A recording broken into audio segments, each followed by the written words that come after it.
মাদক চোরাচালান অন্যান্য যা আছে এগুলো সহ এই বিষয়ে আমাদের জিরো টলারেন্স, আমাদের দেশের নীতিও জিরো টলারেন্স এবং আমাদের বিজেপি যারা আছে ওনারাও জিরো টলারেন্স শো করবো। অর্থাৎ এই বিষয়ে কোনো আমরা কম্প্রোমাইজ করবো না।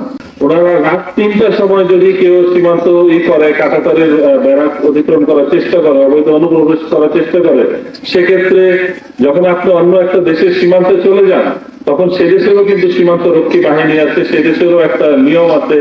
তো দেখা যাবে তারা অনেক সময় আমরা যেমন আমার দেশের লোককে আমরা প্রায়োরিটি দিই, তারা তো আমার দেশের লোককে প্রায়োরিটি নাও দিতে পারে। তাদের কাছে কিন্তু আপনাদের গুরুত্ব কম, আমাদের কাছে আমাদের দেশের লোকের অনেক গুরুত্ব আছে। আমরা চাই না একটা লোকও আমাদের ক্ষয়ক্ষতির সম্মুখীন হোক। এই জন্যই আমরা বারবার কিন্তু ছুটে আসি, আপনাদের সচেতন করি, আপনাদের বাধা দেই। এটা কিন্তু আমাদের দেশের ভাবমূর্তির জন্য, আপনাদের